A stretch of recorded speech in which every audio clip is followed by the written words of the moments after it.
Hey, good morning, YouTube. We're in Santa Barbara. We're going to fly to Oxnard. I wasn't paying attention to where I was positioned, so it started me out on the runway here, but we'll go ahead and do that. It doesn't matter that much.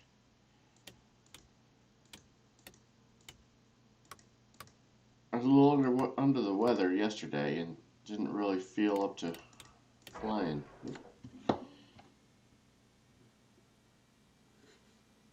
So, yeah, let's turn these off and just crank it.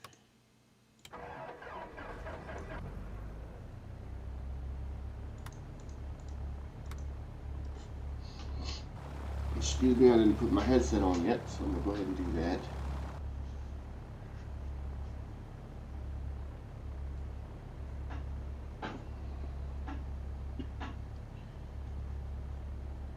Alright, let's see what we got here. Oxnard is a distance of 34 miles, 21 minutes. I'm looking at the nearest VOR right now. The nearest VOR looks like Point Mugu, which is 110.6.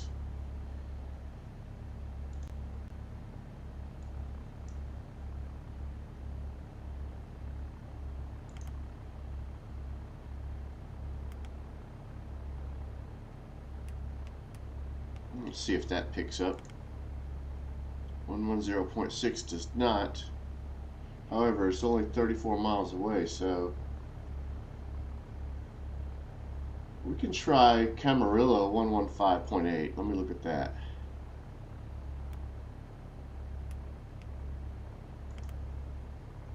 Camarillo doesn't pick up. Well, it might change when we get in the air. Okay, so Oxnard's ATIS is 118.05.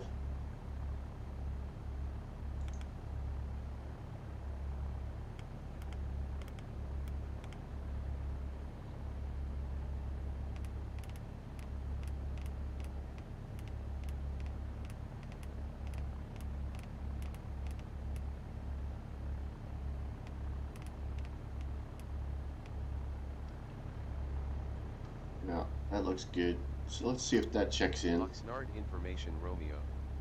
1800 Zulu weather. Wind 290 at 5.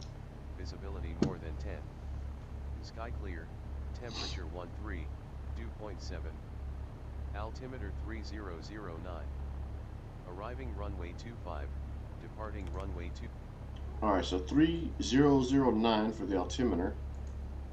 Let's do that. And that looks mostly good. I might bump it just a little bit, but I don't think we really need to adjust it.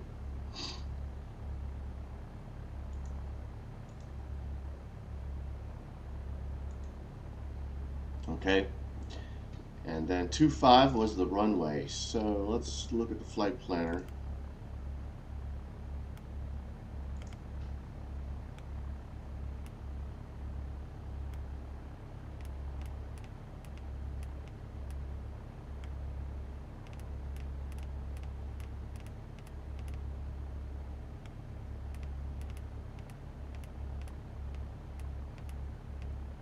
Oxnard. Alright, now and runway 25.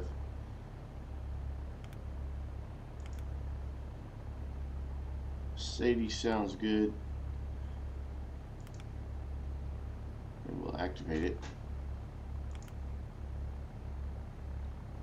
Now what I'd like to do is look at the approach plate for runway 25. I'll have to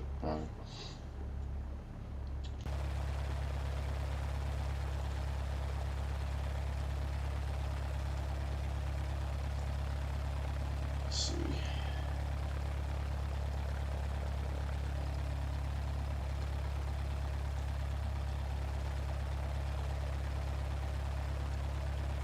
Kudak, 4,200 feet with an MDA of 294.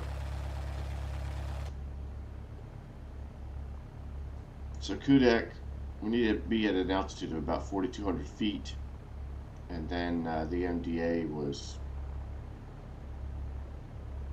294. The com was 118.045, so I'm going to go ahead and...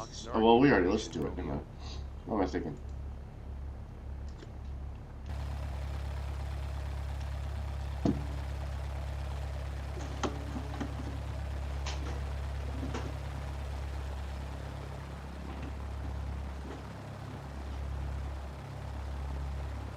I just released the brakes by mistake there. Okay.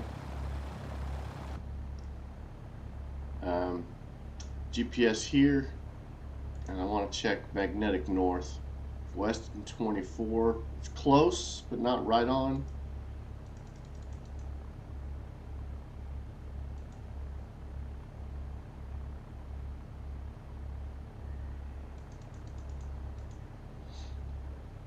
Alright, let's go ahead and get in the air.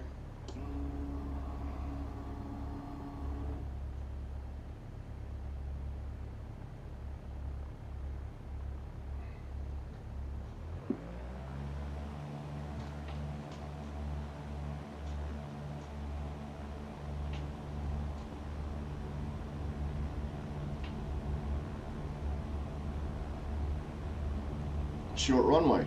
Oh no, that's just the exit. Never mind.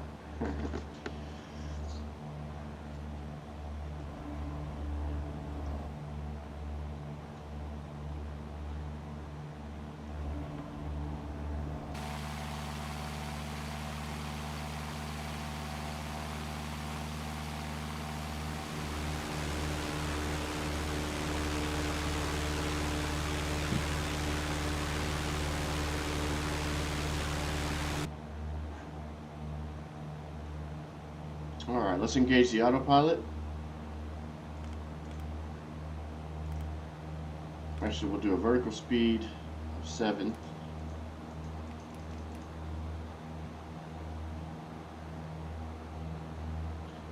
Let's look at what we have around us. A couple of hills.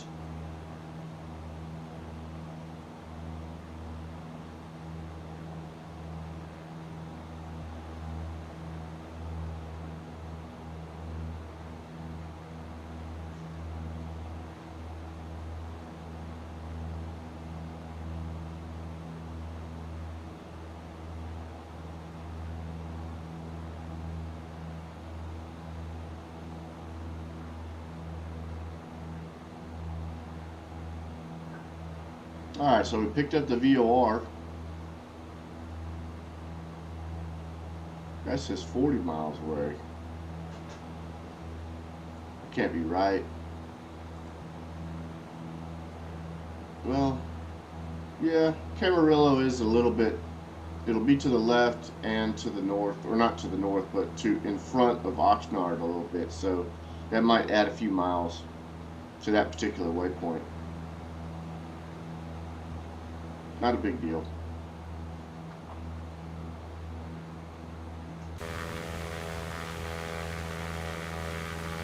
Helicopter.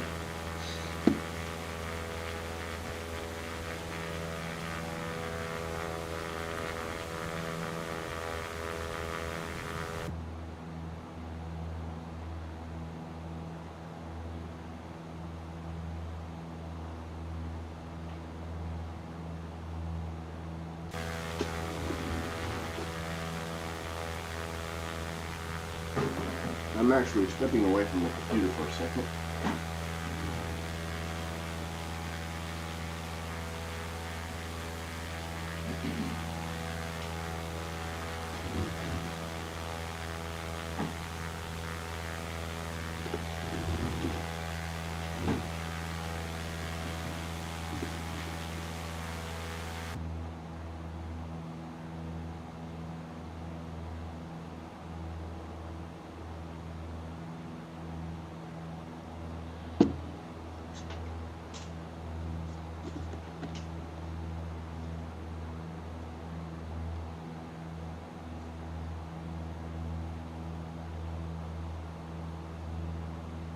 Let's see, Camarillo is CMA.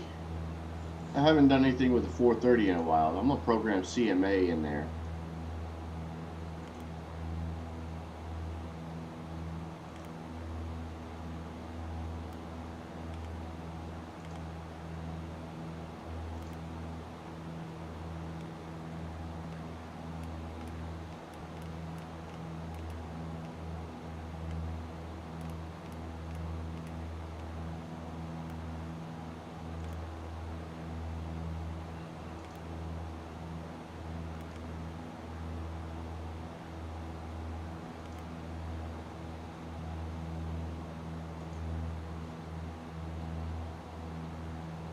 And that matches, that should match or closely match what's showing up in here for the nav radio. Only in this instance we're actually using the GPS direct to as opposed to nav radio, so a little different. Alright, 3,000 feet to 4.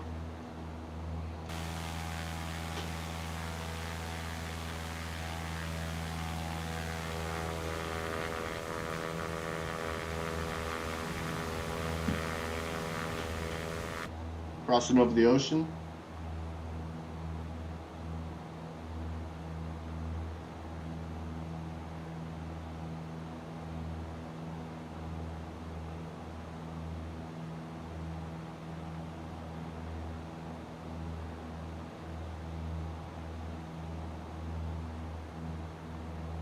So let me have another look at the approach plate. So the altitudes are 4,200 starting at Kudak, 3,700 at Hoopla, 3,200 at Nelly.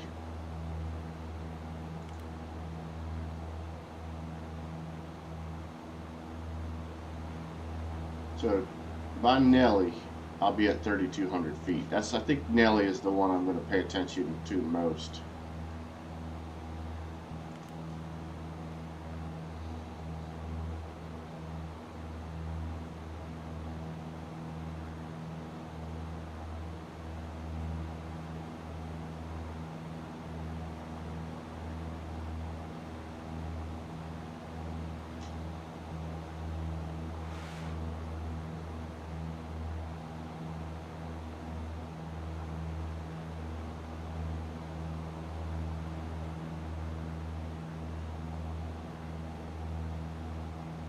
Oh, I'm not paying attention to the altitude. Let's do.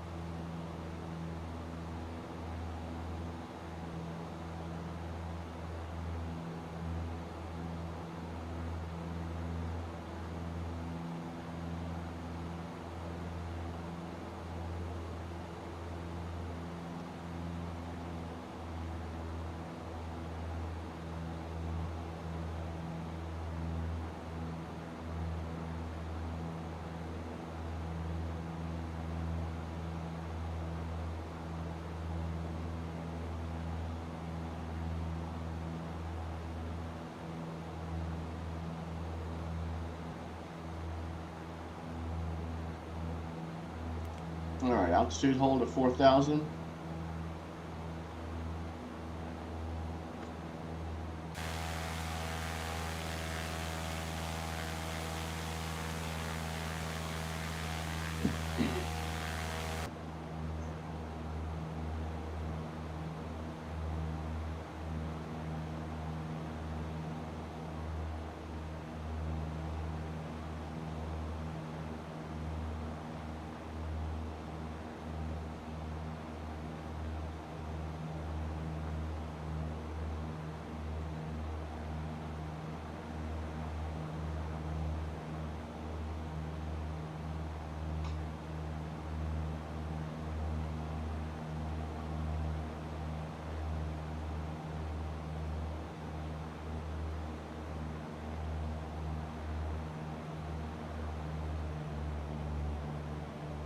And I hear the RPMs changing, so I'm going to adjust those. And then I'm also going to check the mixture. Getting a little more power out of it. Alright, it's dropping right there, so we'll leave the mixture as it is. Back it down to 2,500 RPMs. We might have encountered a gust of wind or something, but it got me thinking, you know, I need to check these.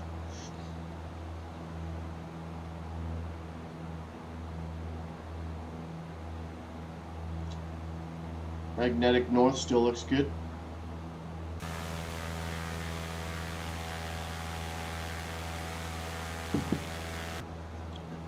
Or rather, what I'm doing there, why I say it like that, is I'm looking here, but I'm actually checking to make sure that our heading indicator is matched with magnetic north the way that it should be.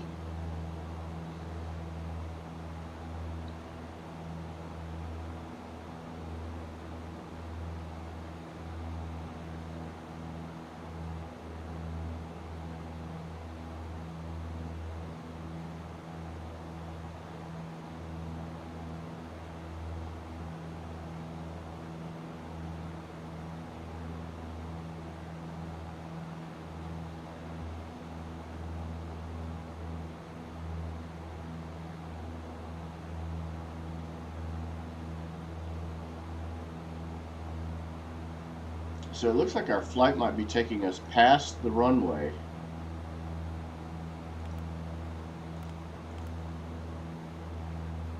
And then flying back. Yeah, we're gonna fly past it, fly right over it, take a left, come back here, and then come back.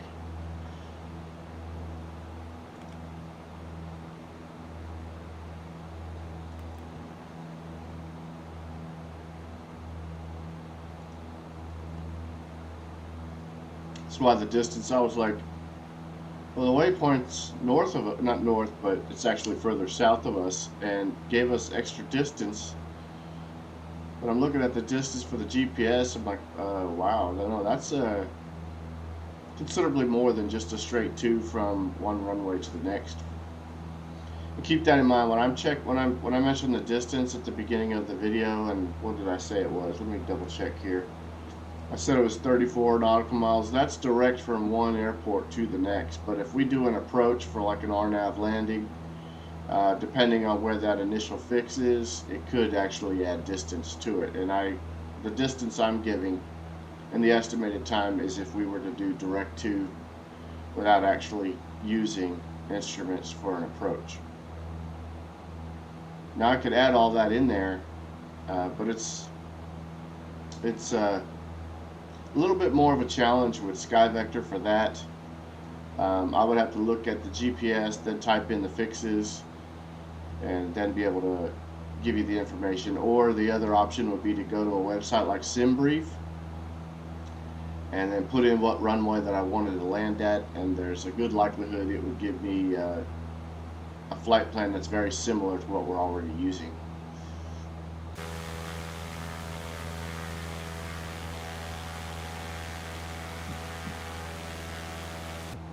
So the direct to, if we were doing 34 miles, might have been 21 minutes, but since we're doing, closer to like 50 miles, we'd probably double the time. It would be a 45 minute video.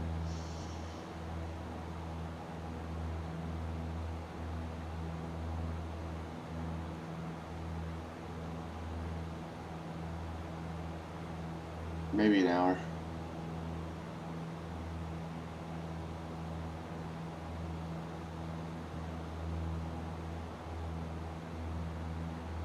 See, we're about 19 minutes into the video right now. We got an estimated 17 minutes remaining before we get to the first fix, but then we got to fly back.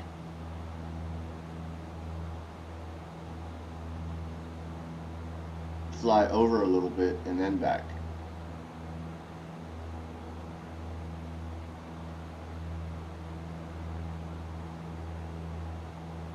So yeah, it'll be over an hour.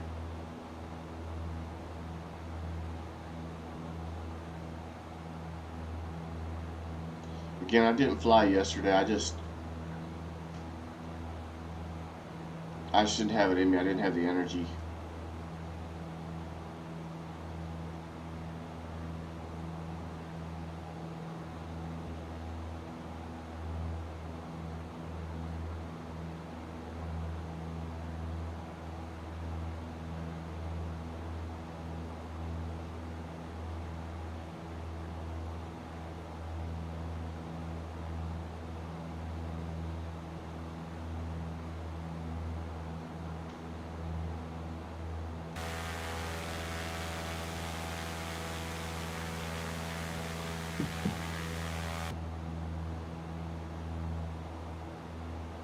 On a Saturday, I'm more inclined to do a longer flight, like maybe hopping in the Cirrus Vision SF50 and going a much greater distance.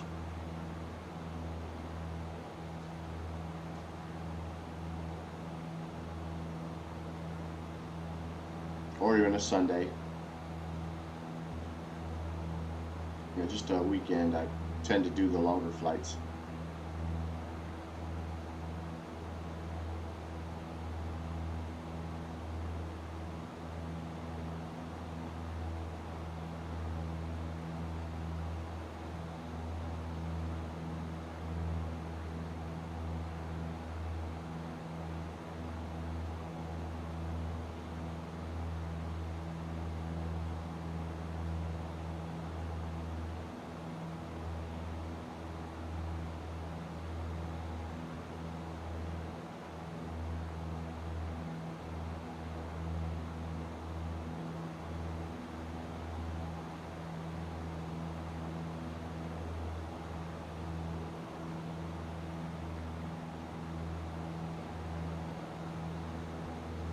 Some islands.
Just two big buildings. That's it.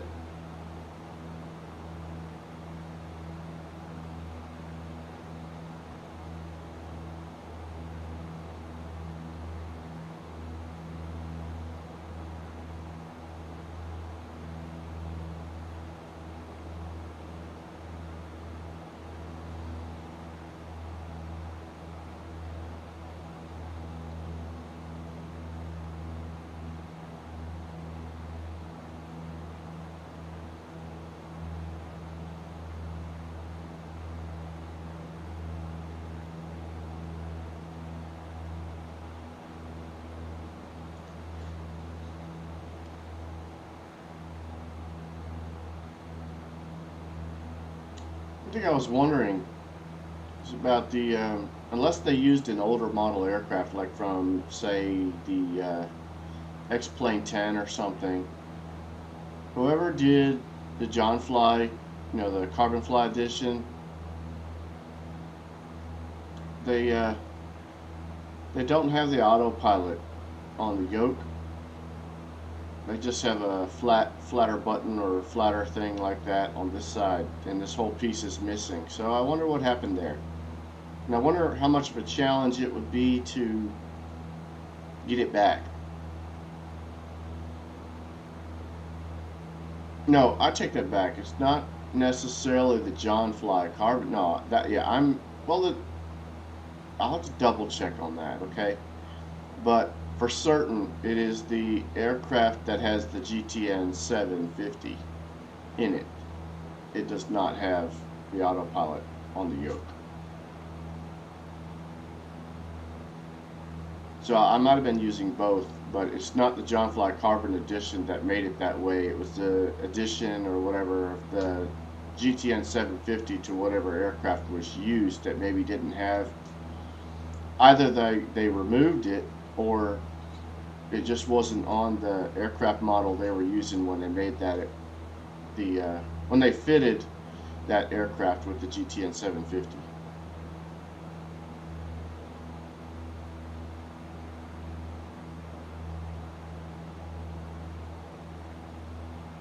I mean, I had noticed for a while that it didn't have the autopilot, but I'm just now bringing it up.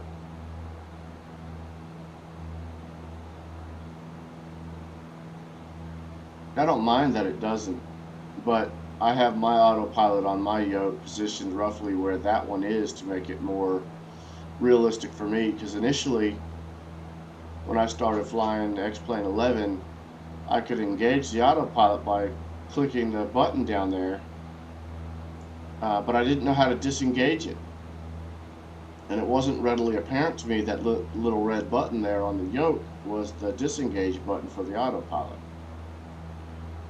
So once I figured that out, you know, things were a little bit better, and then once I got my yoke, I configured it so that it mocked or mimicked the yoke. So when I have a little button on my yoke that disengages the autopilot, and it's on the left-hand side.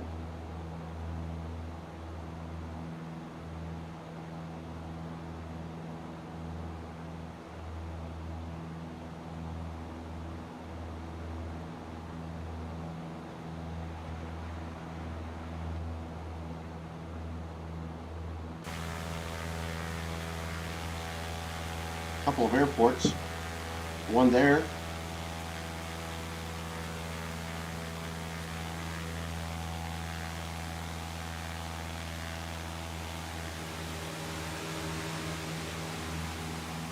and one there. We're flying between them. BTU, I don't know if that was one of the waypoints I was trying to use. I don't think it is. The waypoint I was using was not in front of. They were both further south. One was more directly further south, and the other one was further south and off to the left, depending on how you look at it.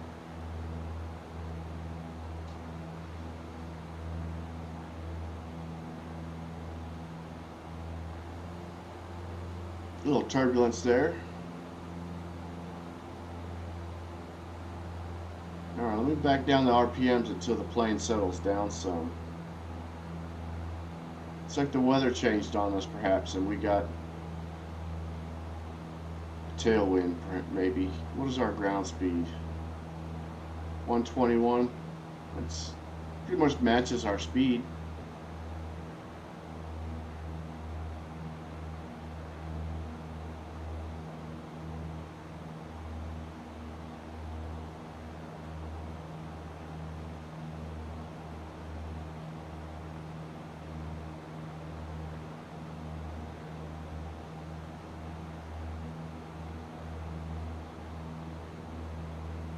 Just wound up the engines a little bit, and they settled back down.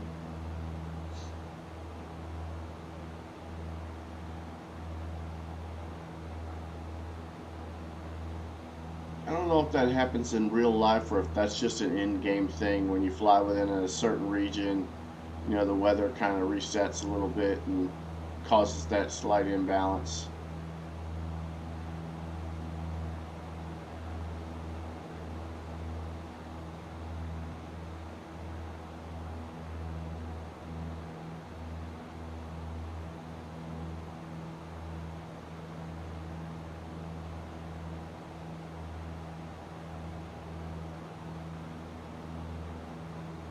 So that airport that we flew by, that was probably where we're landing. It didn't occur to me at the time, but as we're going by, I'm like, well, you know what?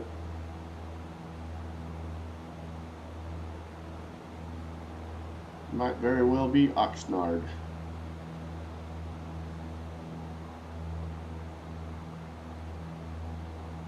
What I wonder is whether or not we're flying to the bigger of those two that we looked at, or if we're flying to the little one.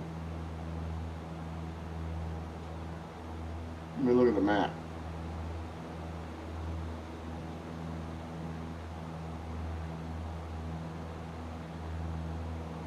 Yeah, I'm hoping it's the bigger one. two I'm seeing is the one at Camarillo and then Oxnard. And the one at Camarillo, where it's positioned on the map relative to where we were flying, looks like it is very well the smaller of the two aircraft or airports. That the one that was over to my left looks like Camarillo. Now, I could be wrong, but it'll be interesting to see.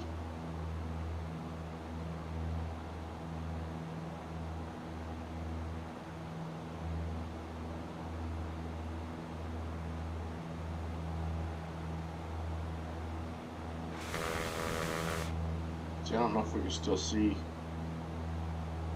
the runway. No, we passed it far too much. Well, we're heading back that way, so we'll know. And there are the engines dropping in power this time. Let's give it a little more power, and I'll also adjust the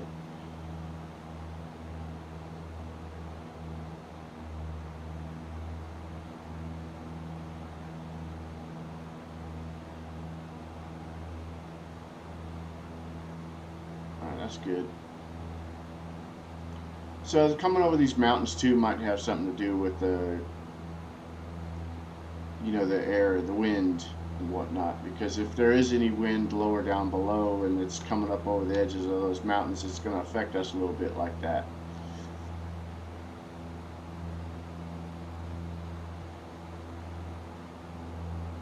Time of day, the heat that might be produced, and thermals and things of that nature. We're low enough where we might feel that coming off of the mountains.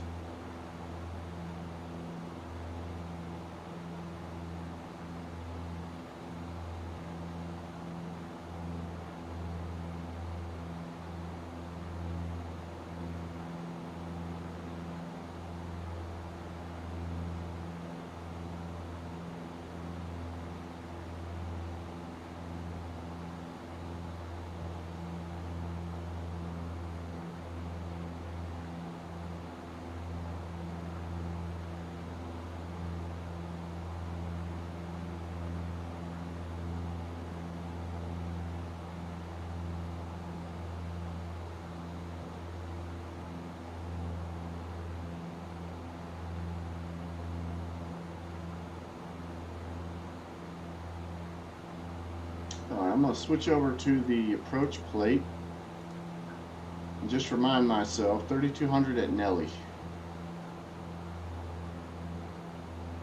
And the MDA was right around 300. It was 290 something, 294. Yeah, 294.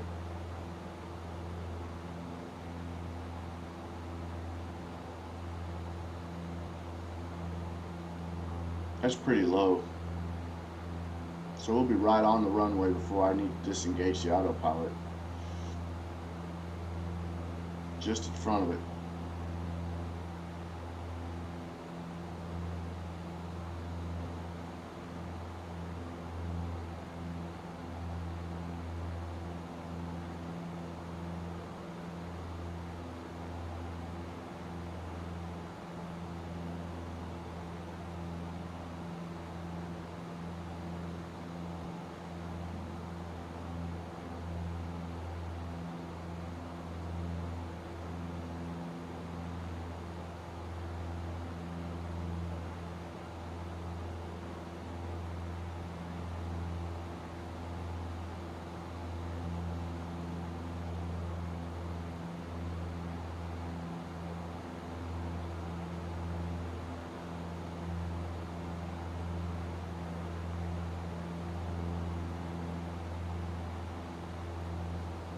I wonder what it would be like to ride around in those mountains on a motorcycle.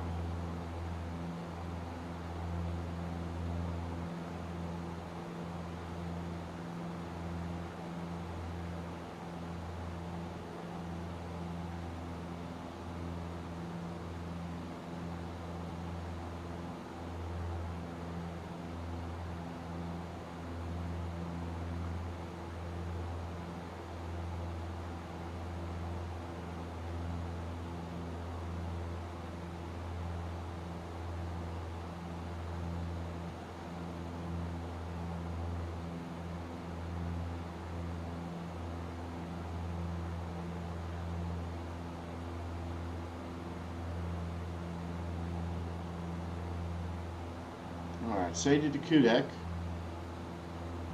Kudek, 4,200 feet. So we're at 4,000. We're fine there. And then Hoopla is 3,700 if I want to start my descent at Hoopla. Or to Hoopla.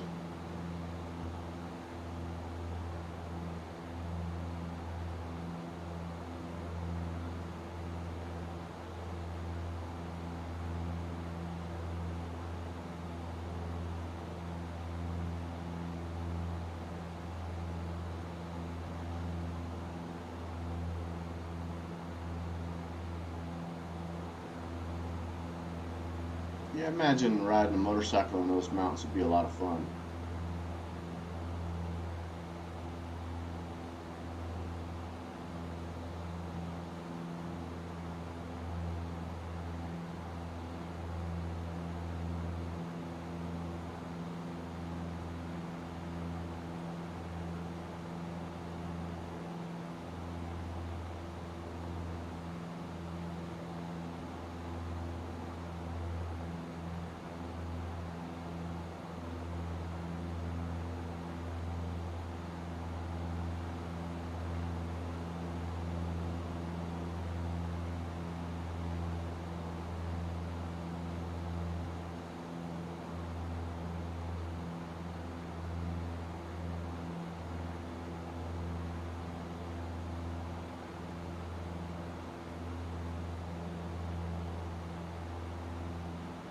Yeah, I'm glad it's good weather out in California.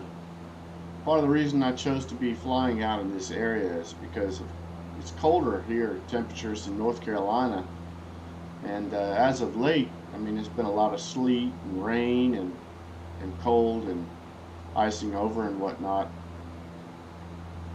So I'm trying to avoid issues like that in the aircraft where it might ice over and cause me to crash, which has happened before, and why I chose to fly out here on the West Coast.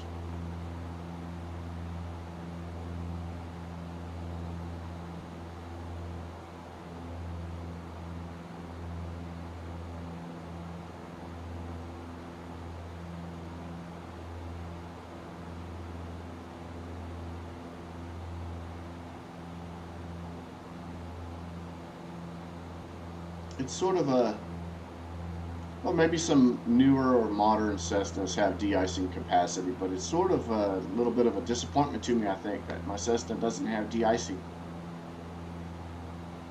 That it isn't made more for all-purpose, all-weather flying. Or at least colder temperature flying. Obviously when it's windy, you know, you wouldn't want to be up in a Cessna necessarily.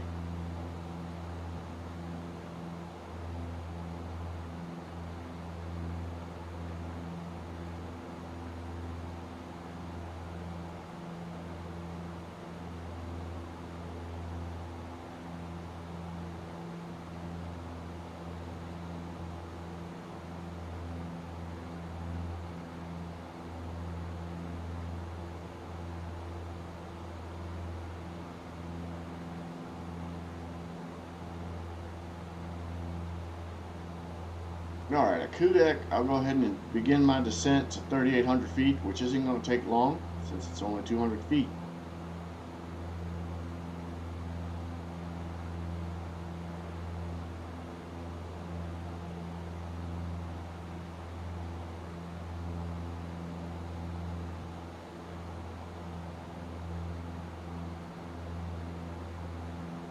Magnetic north looks like it might have drifted off a little bit more.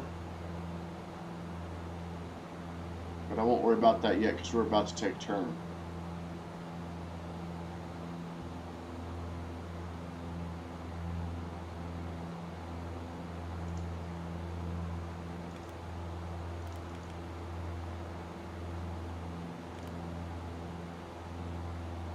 It's 38, 32. 37 and 32.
You know, I think I may just go ahead and fly to 3,200 feet right now and just be there for the time I hit Nelly. Because this direction we're flying, we're not going to hit this, and there's nothing else in front of us but the valley. So,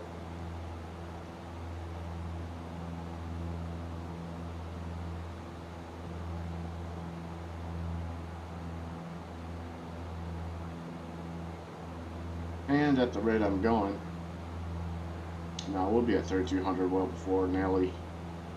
But we are at Hoopla now, crossing over. Alright, we're also on the localizer, so I'm going to go ahead and click my approach button here. And then once we select the glide slope, I don't like that we're turning back that direction. Altitude hold at 3,200.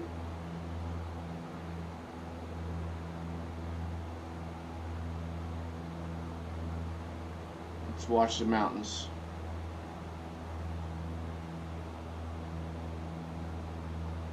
And we are going way off track here. Oh, my heading bug, see?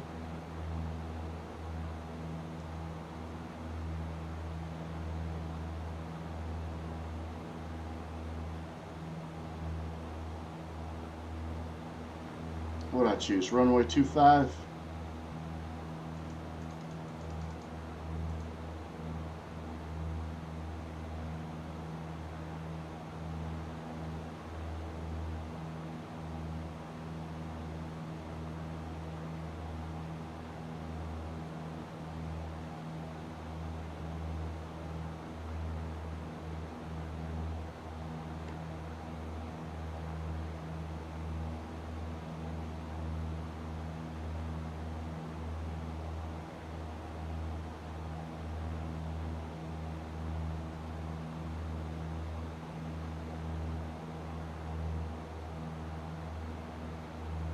Go ahead and set this to 2.5 as well.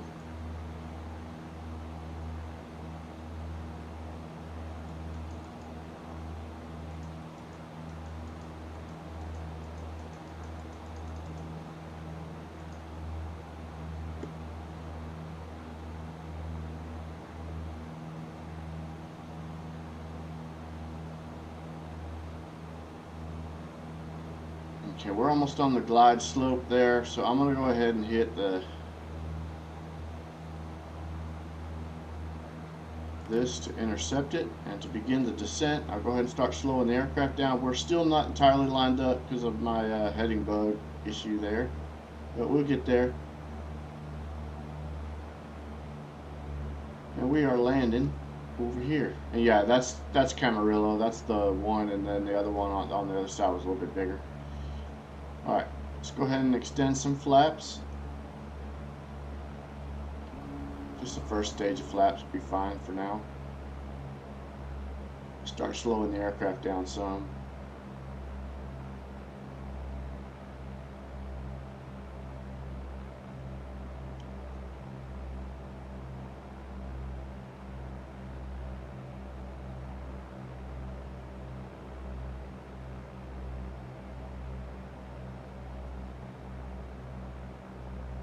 Alright, we're turning back in.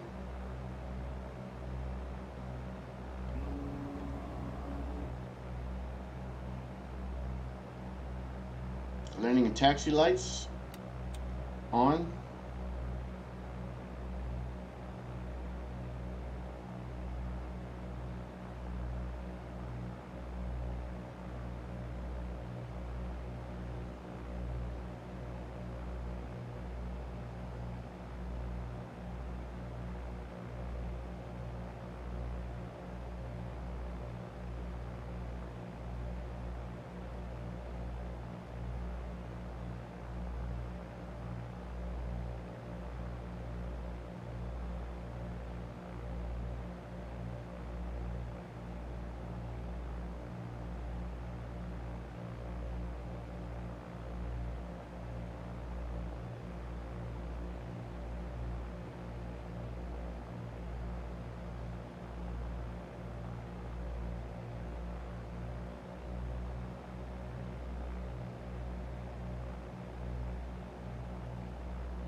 Trying to get this to line up a little bit better.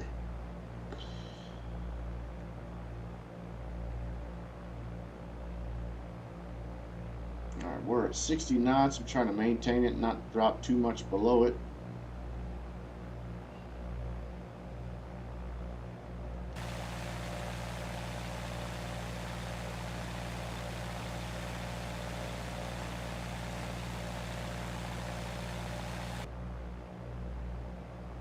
Alright, so I was not incorrect about the one runway. I don't know if we can still see it or not. Let's see. Maybe over here. Yeah, there it is there. But this is a different airport than the other one that I think that we were looking at, which I was just seeing it. Where did it go? There it is. That's a nice bigger airport. Perhaps one that I should have chosen, but not too worried about it. Oh, look at that. We're at like 65 knots. I think I'll extend. No, I'll just slow it down.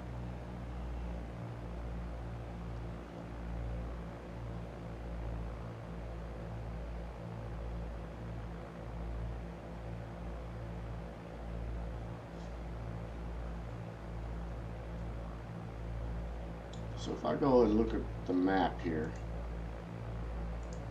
yeah, there is a third airport, which is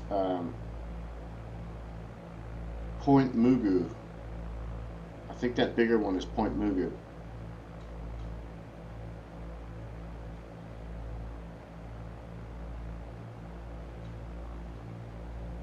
Giving it just a little more power.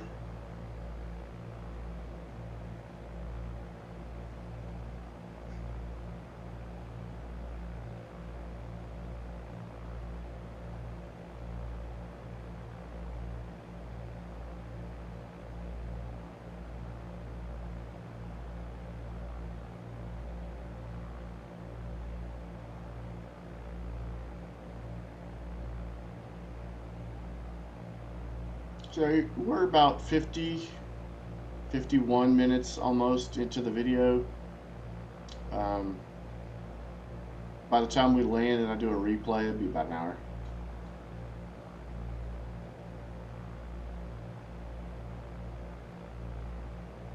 Looks like we'll be exiting left off of the runway.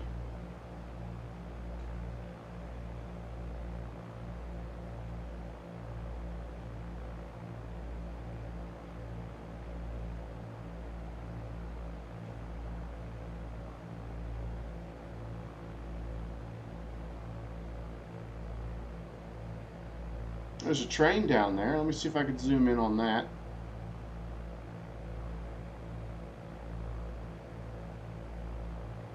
And he's just going into that building. Nice. Lovely. That must be a big building, or maybe it's a secret underground base.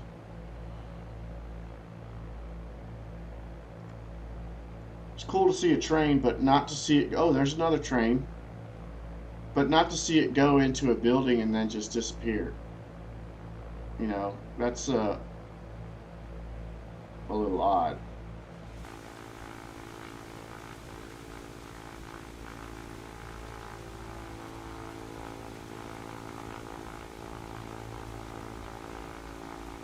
Alright, let me pay attention to my landing. I don't even know what my speed is. And, whoa, now I'm all... Track IR's messed up on me. I'm all zoomed. Oh, I zoomed in. That's me messed up, not track IR. Alright, what are we at? I need to, at 300 feet, disengage the autopilot. We're almost at 500 feet. And we're not perfectly lined up, but that's okay. We're close, near the runway, on the glide path, all that good stuff. At the right speed. And I don't even know what the winds are, so I mean, I know the sky was clear, but we didn't necessarily check the winds. We could listen to ATIS.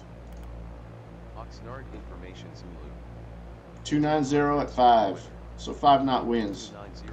heading 290. Alright, I'm going to disengage the autopilot. Oops, wrong button for that. I was telling y'all which side of the yoke it's on, and I pressed the wrong side.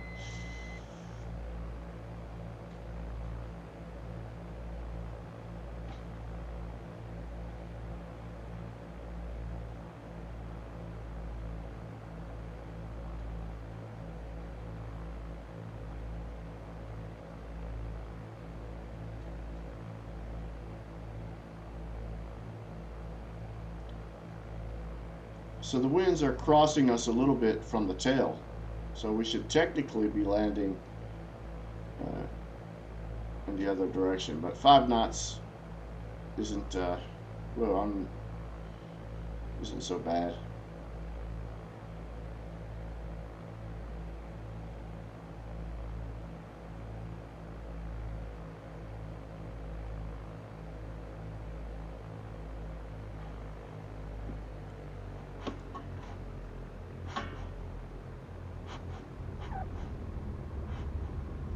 Yeah, this track R does make it so much more of a challenge for me to tell whether or not I'm lined up, because I don't know if I'm moving my head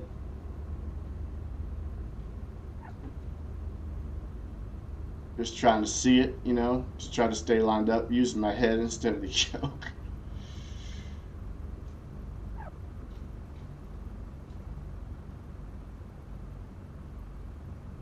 Flaps are coming up.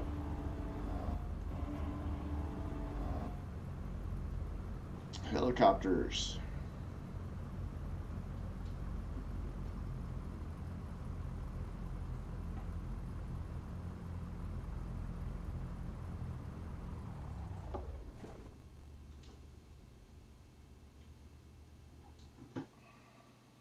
And we'll stop it right there.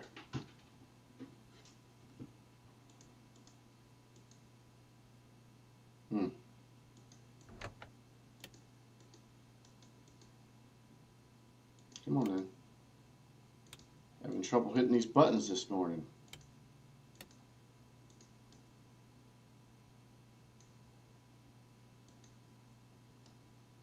Bear with me. I don't know what my issue is this morning. There we are.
He's ready to give us fuel. Thank you, sir. All right, YouTube, enjoy the flight. Thank you for watching, and I'll see you next time.